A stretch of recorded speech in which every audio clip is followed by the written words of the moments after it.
Everyone, তো সবাইকে good morning.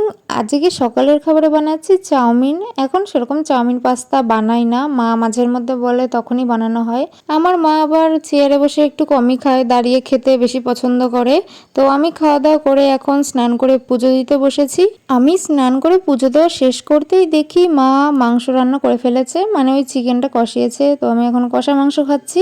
আর এই ভিডিওটা অনেকদিন আগের পোস্ট আমার করা হয়নি।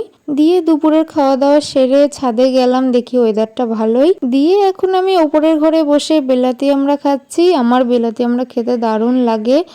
এর আগেও বাবা যখন বাজারে যেত বেলাতি আমড়াটা আগে কিনতো, তারপরে যা খুশি কিনতো। এখন বাবা সেরকম বাজার করে না, মাই করে। আর বাজার থেকে যে বেলাতি আমড়াগুলো আনা হয়েছে বেশিরভাগ আমিই খেয়েছি। আর আজকে কাকুটা একটু বেলা করে এসেছিল, তো একটা টোস্টের প্যাকেট, দুটো বেকারি বিস্কুট আর একটা কটকটির প্যাকেট আর পাউরুটি রেখেছি।